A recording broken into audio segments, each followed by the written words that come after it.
In the name of the one and only, today's talk is the first ayah of the Qur'an, the first revelation.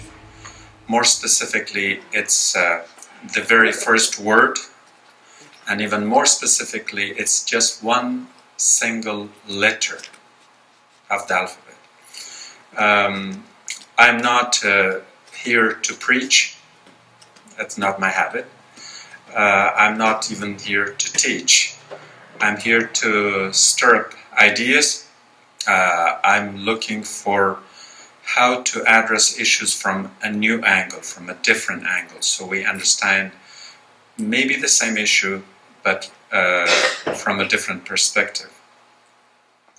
So, as the title suggests, اقرأ آنگاه که اندیشه صدا می کند. To me, the most important part here is the andisha, which is the thought. I would define God in that context. This definition may not be Quranic, it's probably philosophical. And that definition is God is thought continuously thinking itself. Thought continuously thinking itself. خداوند اندیشه است که پیوست به خود می اندیشد.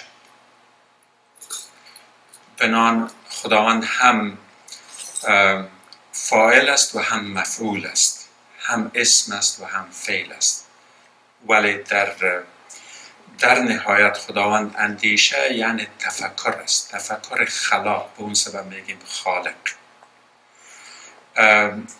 این خلاقتش به دور خودش میپیچد. خداوند هم محور خلاقیت است، هم منبع خلاقیت است. در خلاقیت اقلا دو چیز مطرح است، سه چیز. از نگاه این که کسی که چیز را از هیچ چیز پیدا می کند به وجود می آورد. اصطلاح لاتینیش کریاتو اکس نهیلو، ایجاد کننده. کلمه اصطلاح قرآنیش فاطر است. خداوند فاطر است، یعنی از هیچ خلق می کند. در مرحله دوم خلاقیت به معنای آنچه که خلق است از خلق شده خلق می کند. اونجاست که میگیم خالق است. و در این سطح خلاقیت باز هم به دو نوع تقسیم بندی میشه. یکی که خداوند خالق بلا واسطه است، یعنی خودش ایجاد میکنه. هرگاه بخواهد که چیز بشود میشود. کن فیکون، امر میکند باش پس میشود. یعنی استدلال، یعنی در آنجا استدلال نیست، واسطه نیست، علت و معلول نیست، مسبب و سبب نیست. این یک نوع است. یکی این که خداوند خالق است که از آنچه که مخلوق است، مخلوق خود را واسطه خلقت بعدی میکنه. مثلا ما انسان ها خلق میکنیم با توانمندی که خداوند نصیب ما ساخته. در رابطه با خداوند و بنده ما مخلوق هستیم. در رابطه با آنچه که ما مخلوق یک چیز دیگر را ایجاد میکنیم ما خالق هستیم. مثلا وقتی که ما یک میز میسازیم ما خالق میز هستیم.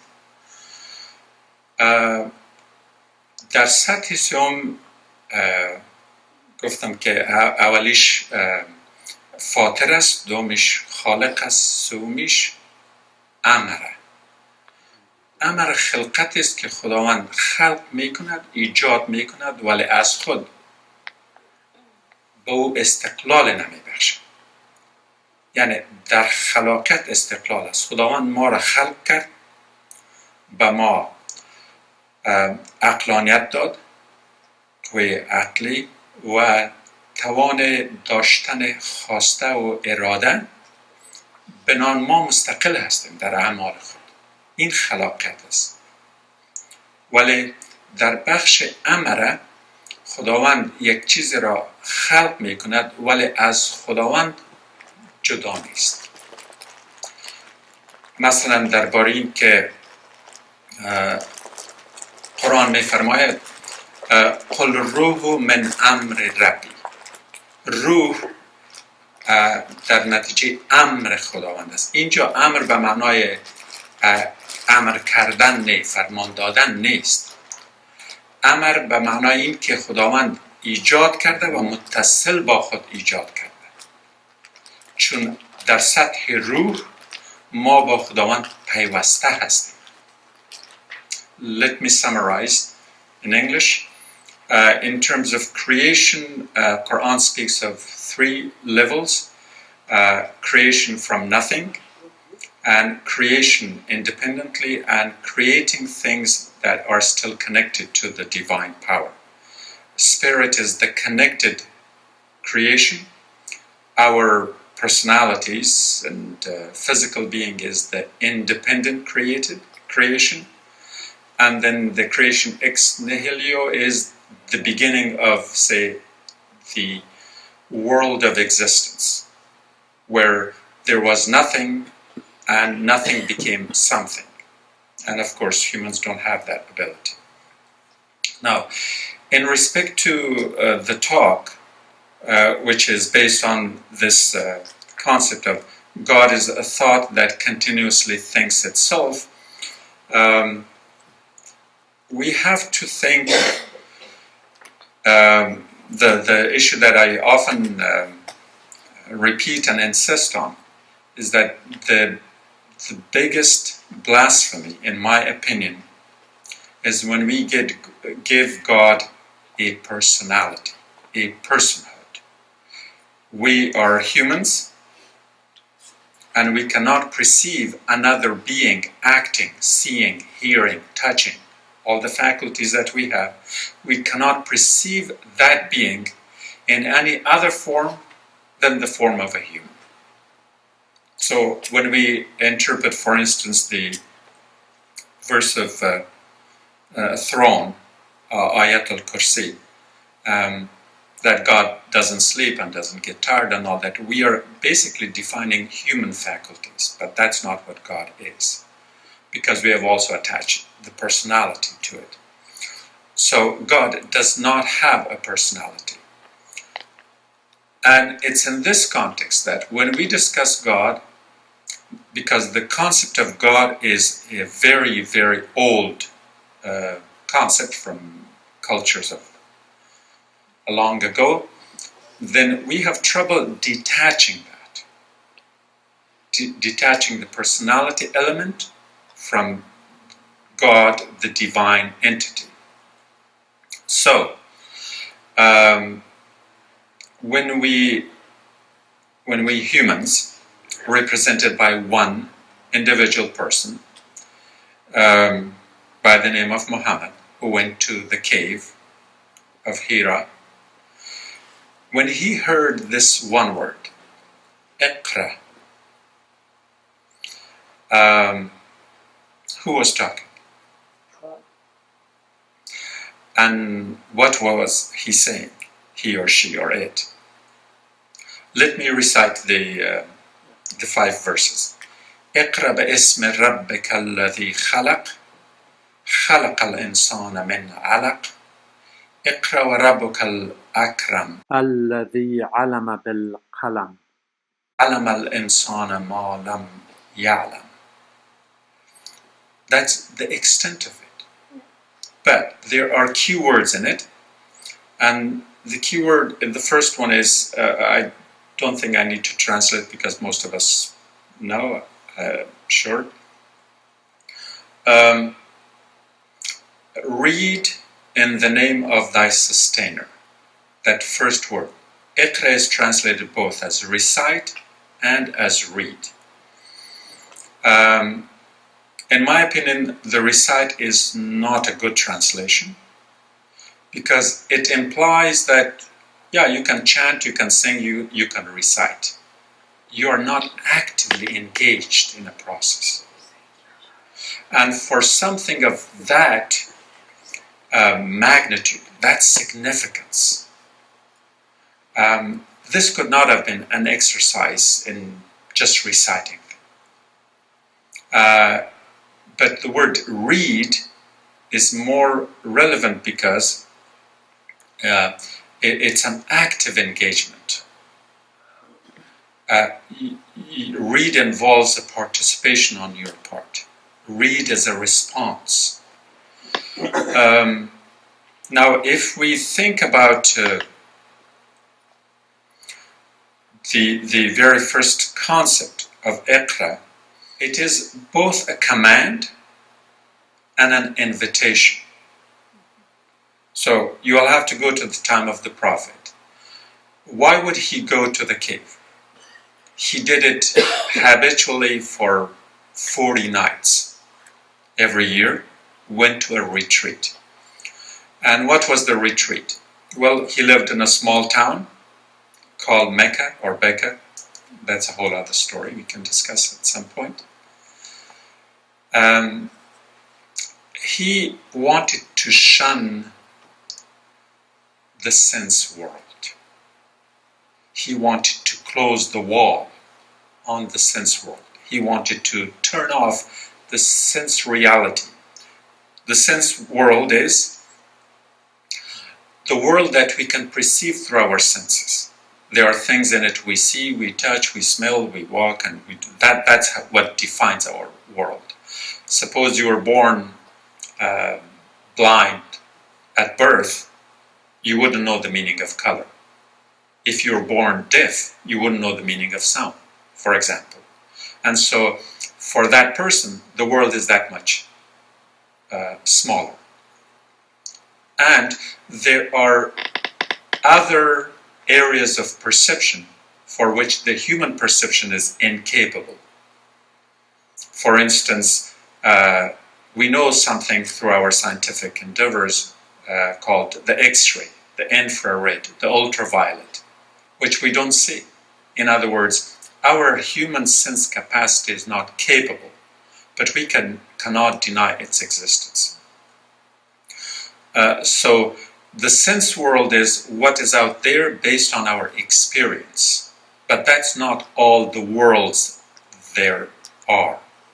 And so when we say Rabb al-Alameen, God is the sustainer of the many worlds. The word many is not there, but the plural implies that there has to be more than one.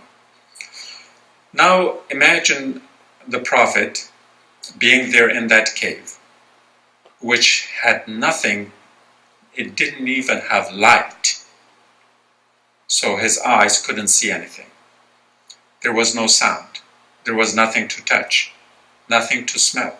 In other words, all his senses were completely turned off. Now in this kind of situation comes the command read.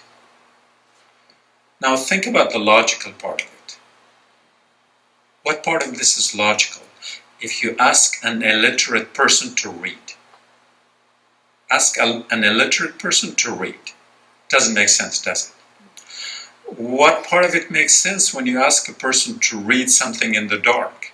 There's no light, and you say read. It's most nonsensical, most irrelevant command. Doesn't make sense. And then you ask someone to read that even if he could read, there's nothing to read from. No paper, no book, no nothing. So what does that mean?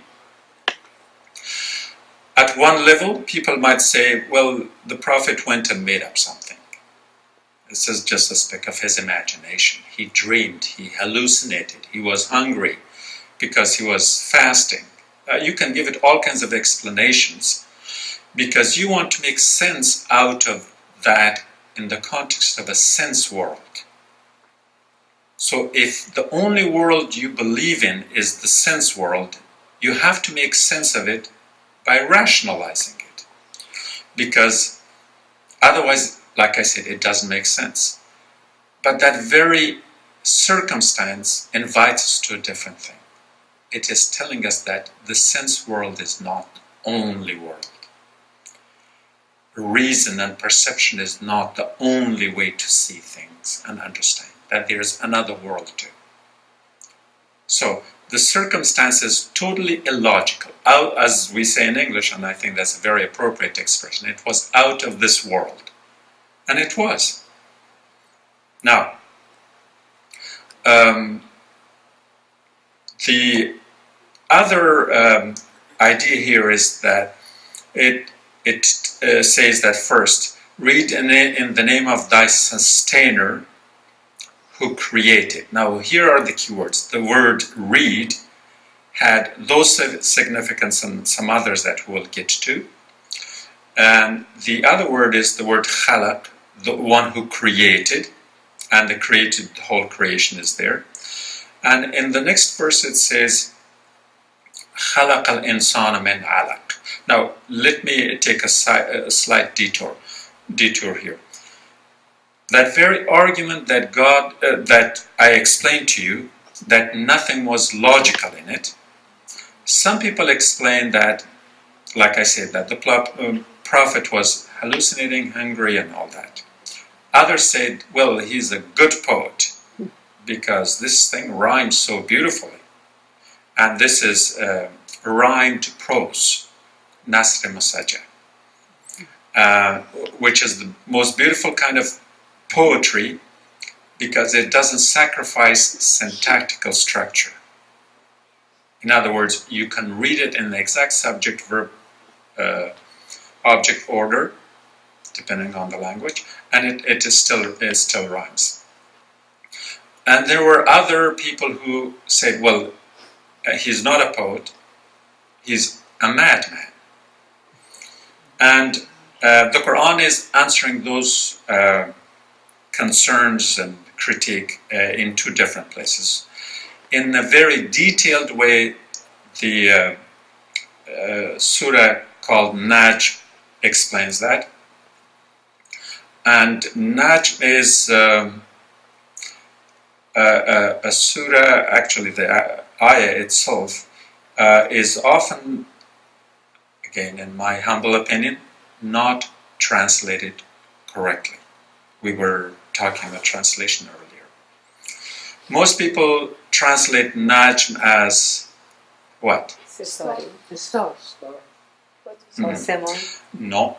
The word for star in Arabic is kawkab, kawakib. That's a star. It's a celestial body. It either reflects light or it emits light. That is kawkab. Najm literally is an emitted light from a source that no longer exists, which is the exact astrophysicist definition in the 21st century. That oftentimes we see the light of stars that come towards us, and those stars have died many, many years ago. In other words, the star doesn't exist anymore.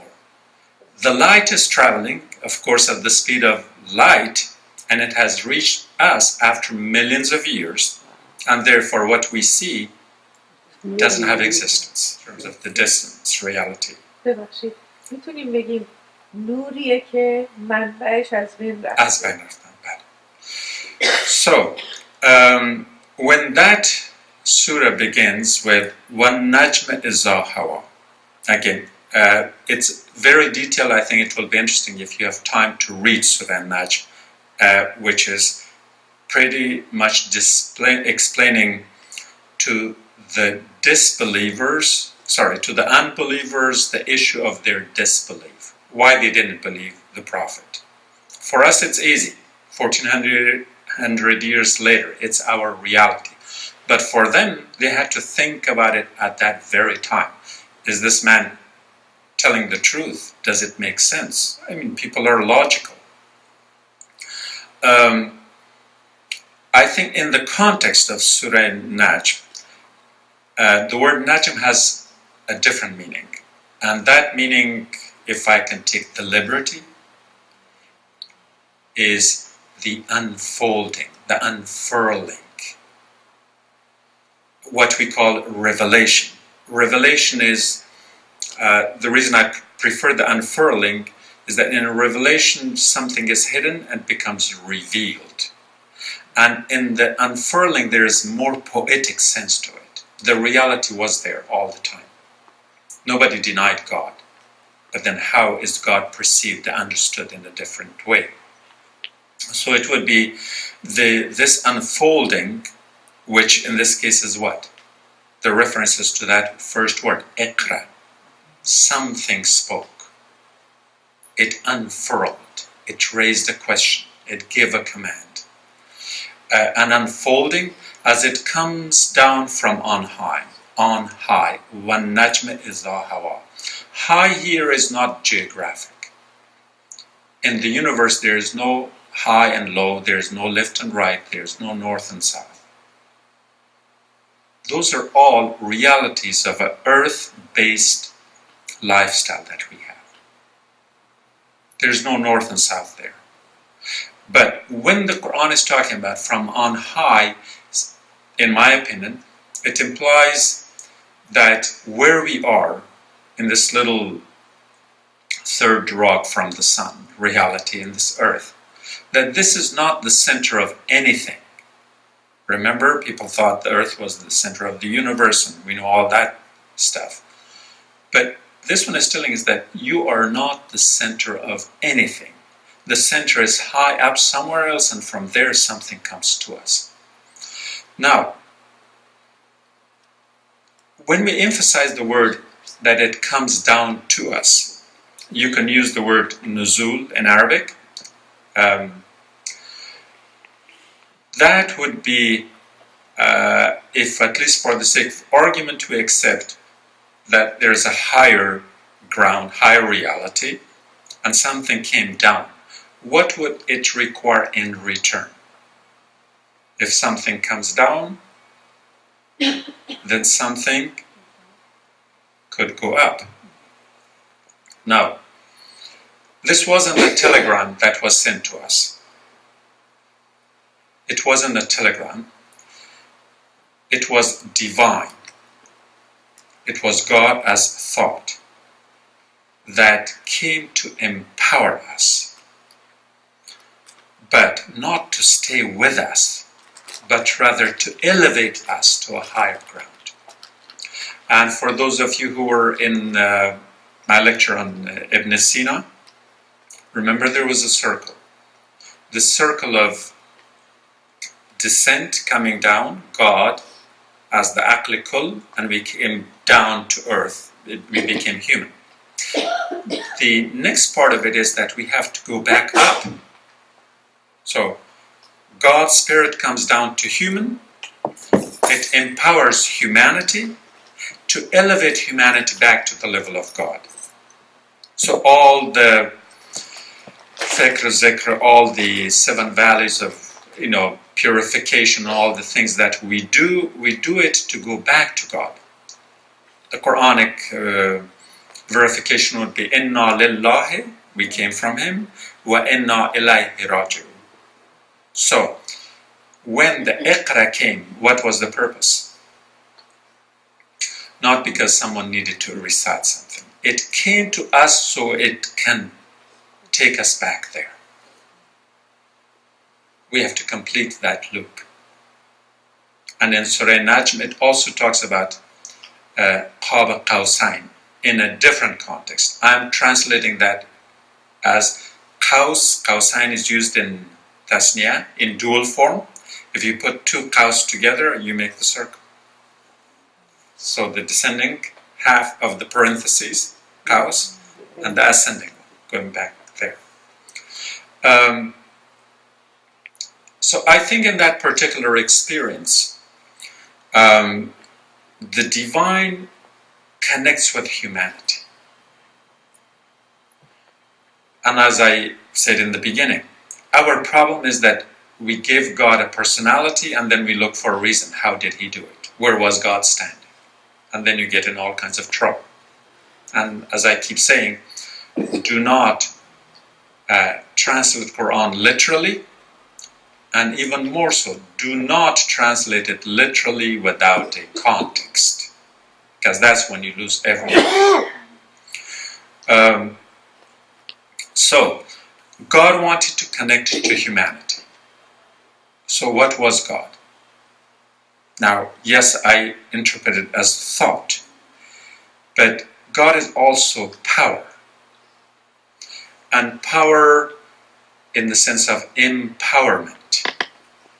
And that's why when you go to the Qur'an, this particular chapter is 96, I think. You start with Iqra al-Alaq. And then the chapter that follows immediately is Qadr. So, Inna anzalnahu fi laylat al-Qadr explains. Now, remember, Surah Najm refutes the argument of the unbelievers, but Surah Qadr explains it, and it's talking to humanity in different. So I think we should read all these surahs together. Now, since I'm talking about surahs, let me throw one more. And that one would be to understand, like I said, the sense perception and the sense reality. This was the first revelation. But there's also the first revelation of the Qur'an that has the detached letters in the beginning. Muqata'at. And what is the first surah with the first huruf muqata'? No, that's the way it's written in the Qur'an in the Mashaf that we read. That's not the way it was revealed. The first revelation was Nun wal Qalam. And what is Nun? Again, most of these are my interpretations, so if anyone is going to get in trouble with that, would be me. If there is an image, a picture in the Quran, have you seen a picture in the Quran? I have seen one. Okay, Nun is the picture. When you write Nun, it's like the half circle. Remember those two circles? Now you turn it around. There is the visible world, and then there is the invisible world. We call it the physical and the metaphysical. We have discussed that in one of the previous lectures. So Nun, the dot of the Nun, is the center of the circle. The rest of the Nun is the visible half circle. And the other half is invisible. So we got the Hal Khat concept. God is the center of the universe. Everything is around it. Not everything that God has created is visible. So it's just like the letter Nun. Half circle with a center there. And the other half is always there, of course.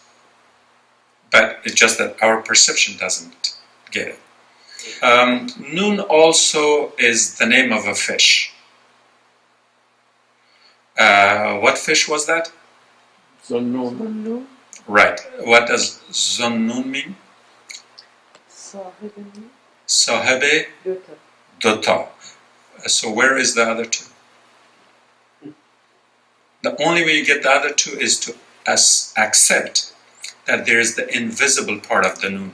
One Nun is down below. That's one. The other Nun comes from top. Okay? So you create the circle. And the dual form in Arabic is Zannun. In other words, a person who would understand, or an entity or a symbol that would have the two halves. Since we talked about Zannun, does anyone know who Zannun was? A great Sufi from Egypt. Zannun al-Misri. So why was he Zannun? Why was he called the man of the two noons, the two ends? Because he was addressing the physical and the metaphysical. At least that's my take on it. Now, those are the two noons. But what happened to the fish story? Someone else was involved in that. Yunus? Exactly. What's in the middle of Yunus? There's another noon. And what happened to Yunus? He was swallowed by perhaps a whale or a big fish. And he came out live. The Qur'an and the scriptural books describe it like this man was trying to preach, and then he got impatient, and then he somehow had to be swallowed by a fish, so he was taught a lesson, not to back off, go and do your mission, and he went back and did it. It gave him the courage, because God gave him the reality that you can be dead. Would you like to have lived a life that did not produce anything? So what would it be like when you're inside a fish? Exactly, in the darkness. So he was in the dark. He was taken to the darkness to see what? To see light. Okay? Yunus was taken to the darkness to see light. Now, you take him out of the mouth of the fish. Where do you see darkness? Let me give you a clue. It has to do with literacy. How do you say it in Arabic? When a person is literate? Ummi. No. Isawad. What's the word for black in Arabic? Aswad. So when you write, you're making the white paper black, right? So you become Sawad. There you go. So you take a white paper and you write black, dark, scribble in it, and that black, dark scribble brings you back to light. You see the contrast of the colors? So you can be in the dark to bring the light. Who else was in the dark? Who else was in the dark? The Prophet went to the darkness of the cave to bring the light. The same thing. See all these symbolic connections? All of them have the light and the darkness. And so when he came, that word Iqra was written in what color? Where would they get the black color for writing? Why? Because it is dark. No. When they wanted to make ink, first the word for the ink bottle is what in Arabic? That's in Farsi. Okay. The word for the ink bottle is noon. The same noon. Wow. Okay? So the ink bottle is noon. The fish is noon. Noon is also the name of Jonah, Yunus. And we got the Zannun. Is that enough noons for you? Yeah, that's Well, then we have to put something in that black ink bottle. And what did we put? No, before we get it, don't make it that tough right away. So the pen would have to touch something in there, and that would be what color? And where do you get that from? Soot. From? Soot. Very good. Now you get that from the soot. You turn on a candle. The candle makes smoke. So they would hold a glass on top of the candle, so the smoke will get collected there. Then you wash that black smoke, and it becomes your black ink. Siyahi qalam. So where did that blackness come from? Light. From light. Okay? So it came from the light of the candle that enlightens us. And you would be delighted to hear that the light comes from. Light goes to the black smoke back comes to black ink. The black ink becomes a writing, a word that enlightens us back. See all the contrasts? Symbolically speaking. So, now you got the ink bottle, you got the ink, and you got all this stuff, and perhaps you got the paper too, or something to write on. But what do you write with? Sawad. Qalam. Mm-hmm. And what does the Qur'an talk about? In that very first revelation. اقرأ باسم ربك الذي خلق. خلق الإنسان من علق اقرأ وربك الأكرم الذي علم بالقلم علم الإنسان ما لم يعلم. And so yes, the rhyming is there. Now, taught human by the pen. What does that mean? What is the significance of a pen? Literacy. Sorry? Literacy. To be literate pen. in order to be able to write. Universe. Let's see. Pen would be the reason the significance for pen is that it is the only instrument that can distinguish us human beings from other beings, in the sense that it enables us to have cumulative knowledge. With every other with every other living being, whatever life experience they have, they learn the experience, they try it, they live, sometimes they don't make it, they die, and that's it. So the knowledge of a living being is only insofar as the lifespan of that living being. How is that different with humans?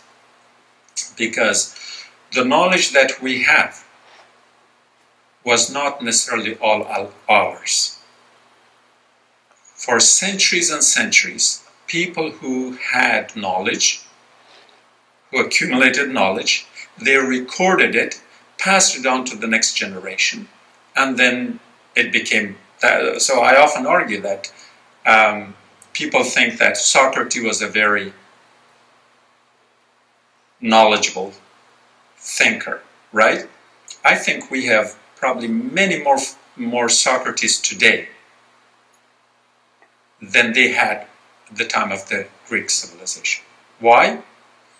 Because we have the advantage of coming after them and dipping into that same inkwell and getting their knowledge.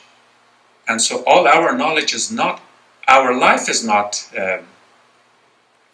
does not allow us to live long enough to learn as much. So the only thing that makes it possible is the pen. So often people argue, oh, humans are different because we have speech.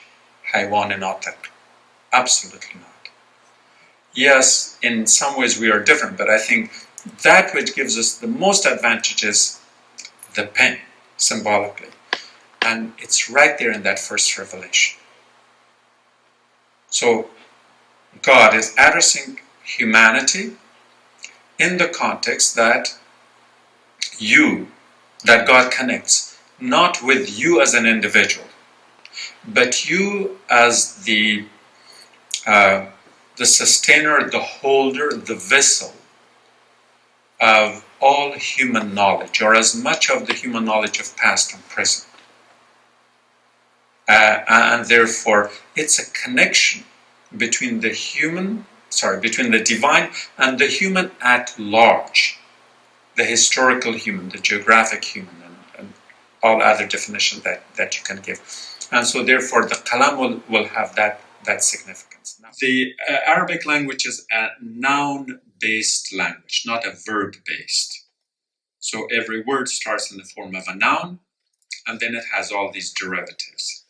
And the nouns are based on consonants. So they're called the radical consonants, not politically radical. But now, most of the words would have 3 consonants.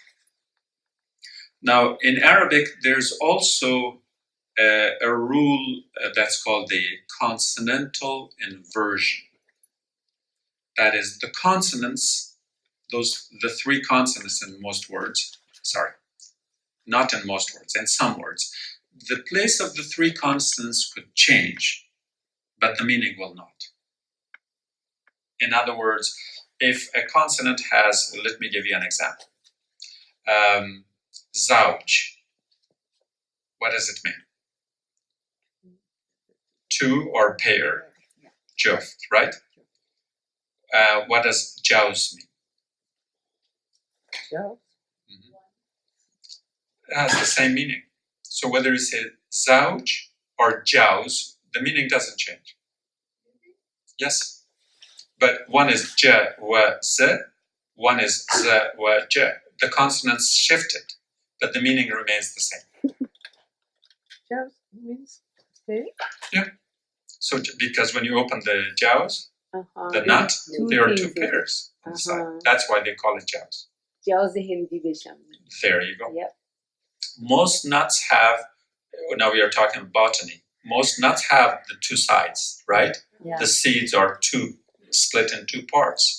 And the Arabic word of it is the paired ones. So that's why we call those jaws. And so zawj is the same. Okay. Let me give you another example. How about nar, narya, or naira? Naira means what? From the fire. Nariya, from the fire, same meaning. So the consonants can change, the meaning remains the same. Let me give you another one. How about the word qareeb? What does it mean? Which Hari? Close, very good. How about the word raqib? The same? No, it means also close. Now, we in the Muslim societies, we have advanced a whole lot, but in earlier times, in olden times, when we were a bit more civilized, people were allowed to marry out of their own choice, not because the parents decided. So when a girl was of marriage age and she needed to see a man of similar age to get married, they were allowed to see each other. I don't know if they had parks, but they must have had places. Now, then they had to send a chaperone. Everybody knows what a chaperone is. A chaperone is to observe them from a little distance, not too far. I don't know. Chaperone is raqib. Yeah. So the chaperone will be a person who will be sitting a little distance away and letting this young man and woman talk to each other and see if they like each other and so on and so forth. Exactly. So that person was called the raqib. And so in most of our poetry, when people complain about the raqib, is because they have more feeling, more excitement, and they want to be more intimate. Oh God, if that raqib was not there. So raqib is not the competitor. Raqib is the raqaba. Muraqib. The one who stays close by. And in tasawwuf we call muraqaba is what? Is the kind of worship which we do to stay close to God through spiritual intimacy and contemplation. So it's not that you do the namaz, the salat, that stuff, okay? It is just to stay close to God. And so that is called muraqaba. So raqaba and qaraba are exactly the same thing. You want to get too close to God for what? To become qareeb, right? And when you want to get very, very close, what do? You sometimes get rid of yourself to be close to God, right? And if you want to get rid of yourself, what's the correct word for that? You sacrifice yourself, right? You sacrifice yourself because you want to be close to God. You want to say, like Halaj say, that I'm nothing, everything is God. Now what's the word for sacrifice? Qurbani comes from what? Qurb. So you see, all these words are connected there. That's why I love Arabic. Okay, that's Qurb. Now since I use the word salat, salat means what? Connection. So that would be, salat will be salawa, right? If you change the place of the consonants, wasala, wasla. So wasala and salawa is the same. Connecting. So again, these are not things that they discuss in the Arabic grammar the way the grammar is taught to us traditionally. For this, you will have to go to a deeper level. And that deeper level, in my opinion, is that In the earlier human societies, they had more of symbolic writing. It was not phonetic. So the earlier forms were symbolic, and we have that still going on in Chinese language and the hieroglyphs of Egypt, which is symbolic. And then from symbolic, it moved on to the next level, which was syllabic, and then it moved to phonetic. It may not have happened in that order. So there are those three levels: symbolic, syllabic, and phonetic. I think that the Arabic alphabet, before it becomes phonetic, it had to have been symbolic, because sometimes like I said earlier, in the Arabic language you start with 5 consonants, 4 consonants, but most of them are 3 consonants. And in my book, there is a single consonant. I reduce it all the way. And of course, this is not in any Arabic grammar book. So again, if it doesn't make sense, it's because it's my... We move things to a single consonant, and all consonants do not have the same meaning. And the one single consonant I'm concentrating on in this discussion is the consonant for the letter. We did the letter Nun, right? Mm-hmm. So that's one. One more. It's the letter Qaf. Qaf is the symbol of power or empowerment. Like in the word Qadir, Qadir, Qudra in Arabic. All of them means power, empowering, distributing power, all that. Why was the Qur'an revealed at what night? Qadr, which was the empowerment of humanity through God's Spirit. All these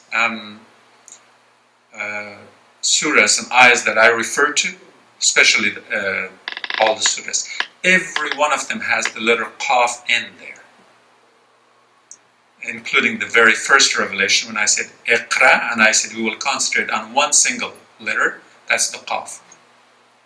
So we start with Iqra, then the next line is, that same verse ends, the rhyming letter is Qaf too. Iqra bismi rabbikal khalaq, we end with a Qaf. Then the next one start with Khalaq, Khalaqal insana min, Alaq, you got the other Qaf. And then the next one starts again with Iqra, wa rabbukal akram. And then the last one starts, the one after is Alladhi alama bil qalam, you got the Qaf there. And then it says Alam al insana ma lam ya'lam, which we will discuss later. You go to Surah Qadr. Inna anzalnahu fi laylatul qadr, and it questions you right there. We have brought this down to you on the night of power. But that power again can be translated in 2 ways. One, Qadr, which is power. And who has all the power? What about us? Do we have power? We do not have power unless it's power given by God to us. Unless it's by His leave. Illa bi'izneh. Unless God has empowered us, we do not have power. It's just like to say that these lights do not have to brighten up unless they're connected to a source of power. We may not pay attention to all the wiring in the wall and all that. We are paying attention here. But if you say where it comes from somewhere else. So, in order to show that relationship of where the power is manifested and where it comes from, the word qadar shows both of them. One, it means power. Another interpretation is the portion of the power. قدر و اندازه. How much of the power is given to you? So God has all the power, but He gives some power to you. And the power that is given to you, that is in your taqdeer. That is your share. That's your destiny. You were given destiny to have that much power. God had willed it. And the word for taqdeer is also used together with another word which also starts with the letter qaf. We are talking about the letter for power. Taqdeer wa start with qaf. Qismat. Taqdeer wa qismat. What is qismat? Again, from taqsim, sharing, division, the part that was given to me. So all of these words that have the power, implication of the power, it also shows that the source of the power is somewhere else and we have only some part of it. Qismat, taqdeer, qadr, qadir, qadir, and Laylatul Qadr and all that. So we have been empowered. Now, how were we empowered with what? No, we are going back to the first revelation. Remember, we are talking about only one word of the first revelation. Because the first revelation was the beginning of a book we call Qur'an. Starts with what letter? Qaf. You got the qaf right there. So we have been empowered. The book, the Qur'an, is the source of our power. And it's because of Qur'an we are Muslims. Without it, nothing. And so Qur'an empowers us. It's there. Now, and so we also have then, going back to the concept of all these qafs that we talked about. What was that first revelation? The first revelation with the detached letter, Nun, Wal, and it follows Nun, Wal, Qalam, Wa, Ma, Yasturun. What does that mean? Whatever they write. Exactly. And so God in a sense says, I take an oath or I swear, not in the way we do it in the courthouses, but sort of to validate God's power through the existence of another reality. For us, whenever we want to validate something with that which is very dear and very close to us, we use the highest thing to swear on. بنام خداوند و قرآن و مقدسات, all this. We go up. What do you think God has to do? There's nothing higher than that for God. So God comes down to us. So God says, by the day, by the night, by the weather, by the season, normal object that to us. And here it says, in the name of the pen and that which it scribbles. I'm trying to sum it up, is that the divine, God Almighty, is a thought. And thought is not like fantasy thought. Thought in the context of a thought that continuously thinks itself. And this thought sounds itself in the word Iqra and the remaining of the revelation. And in it creates and makes reference to the creation in order to make us aware of the cumulative human knowledge. And then in that last verse it says, Alam al-insana ma lam ya'lam. In other words, you human beings who may take pride and arrogance too sometimes, thinking like, oh, you know all this stuff. Remember, a point in time when you knew nothing. Not only as an embryo, yourself, but as an early human form. And so therefore, that knowledge that has become yours, in which you have become in the two forms of creation that we discussed. One was, God created us in how many ways? One, God created us as the first emanation, أولين مظهر خلقت, which was, we talked about that a month ago, عقل كل. The first emanation of God was as an intellect. So, إنسان عقلي, عقلاني. And then the second form is the physical. But in the physical, when we look at the formation of the embryo that clings on as what? Okay, now we did talk about the inversion of the vowels, right? Of the consonants. The consonantal inversion. Now take aqala and alaqa. It's the same thing, right? Yeah, so خلق الإنسان من علق, right? So that's alaq, ma'alaq. And then take the alaq, the three letters, inverse them, and you get aql. Make sense? Yeah. Okay, now, what does the word aql mean? Now, not semantically. Semantically, aql means intellect, the intellect. But etymologically, aql means a knot,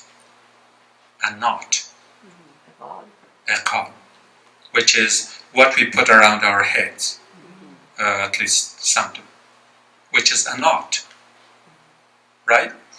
So, the iqala goes around your head, the aql is inside your head, and what your aql does is what? Ta'aqul, and ta'aqul means what? In mantiq, which has the qaf, ta'aqul, which has the qaf, it is istidlal, reasoning, syllogism. And what does syllogism do? It takes two things, connect them together, exactly, to explain one through the other. He was hungry, therefore he ate, for example. Oversimplified example. So aql is tying a knot between two things, establishing a relation. What about alaqa? It's exactly the same thing. It's the egg and the sperm. They tie together, and so we come into form. So whether we think of ourselves in the physical sense, how we were created in the beginning, the same three letters are involved. Exactly. Or when we think of ourselves as a spiritual creation, as a rational creation, it's the same thing, aqala, from aql. And so we are connected one way or another. These two are, like I said, most people will probably not go that far in trying to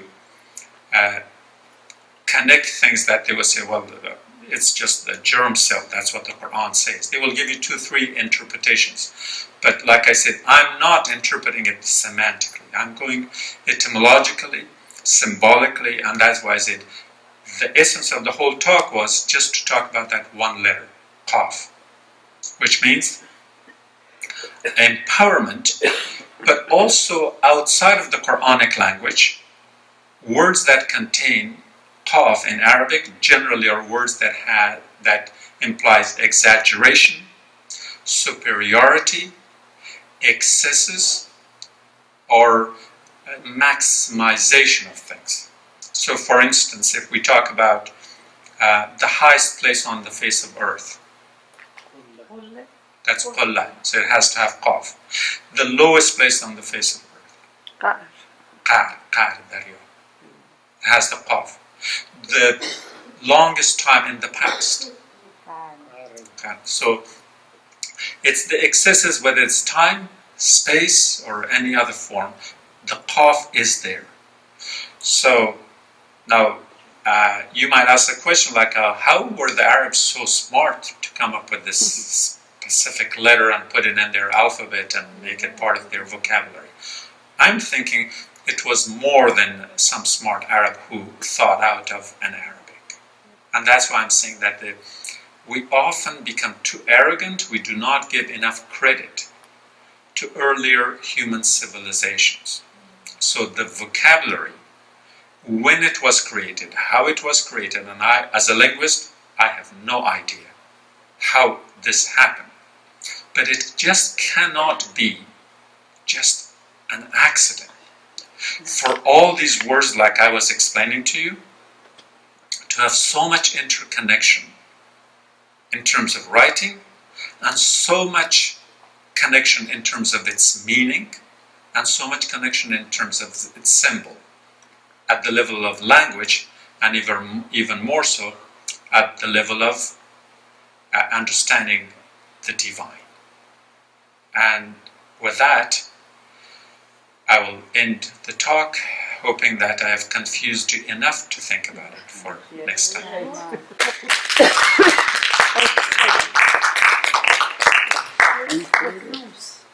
Qur'an, exactly. So Qur'an is what? From the ash. Which does what? Whose life doesn't end. It can. Qur'an is phoenix. Oh. Okay, it lives a whole life. It burns, and then it comes back to life.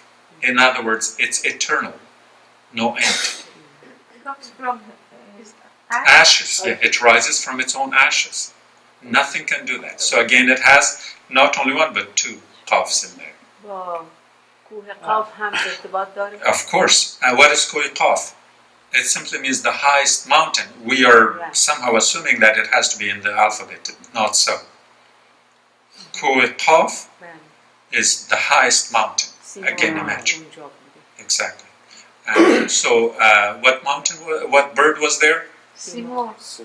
In Arabic? Qutnus, Koh Qaf, and all Qur'an is Simon. The legendary birds may not be necessary because they are legends. Yeah, every culture has one of these, yeah. It's a very interesting discussion of the subject, but I think it would help us understand better and deeper, and to remember it better. If it is possible to convert it into a graphical,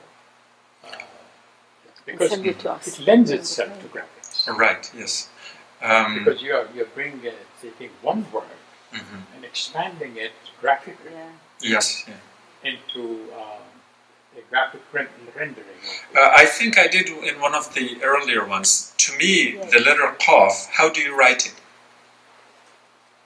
What does that mean? No, the shape of the letter Qaf is the symbol of infinity. Oh, yeah.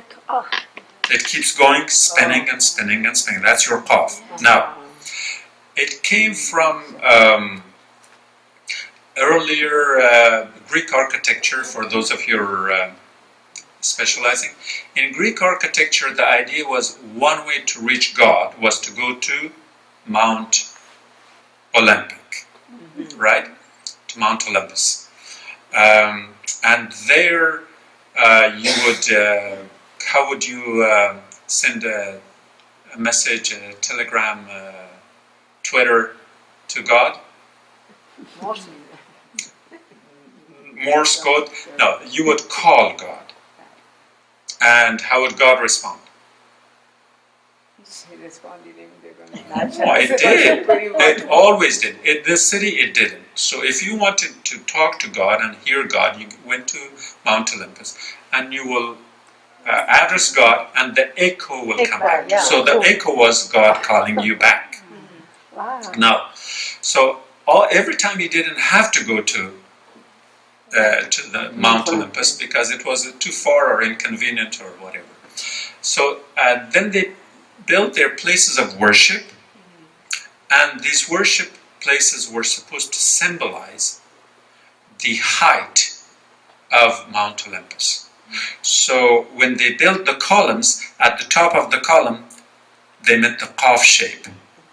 So the Corinthian style for architects, the Corinthian style of column building in Greece had the symbol of Qaf in there. And of course, they were not writing in Arabic, but they were writing in the symbol of infinity.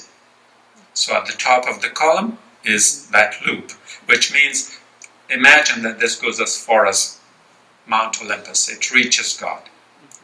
Now, later religions in Europe, like Christianity, tried to imitate the same of trying to reach God.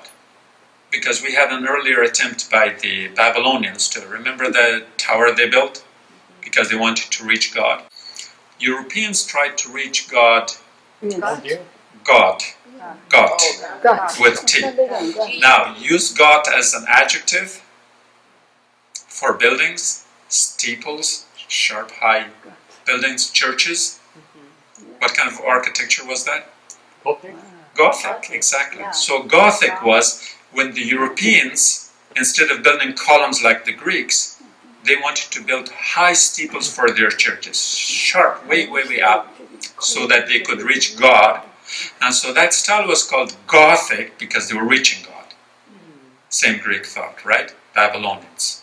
And so there you go to that, and that will connect you to the Mount Qaf, Koi Qaf.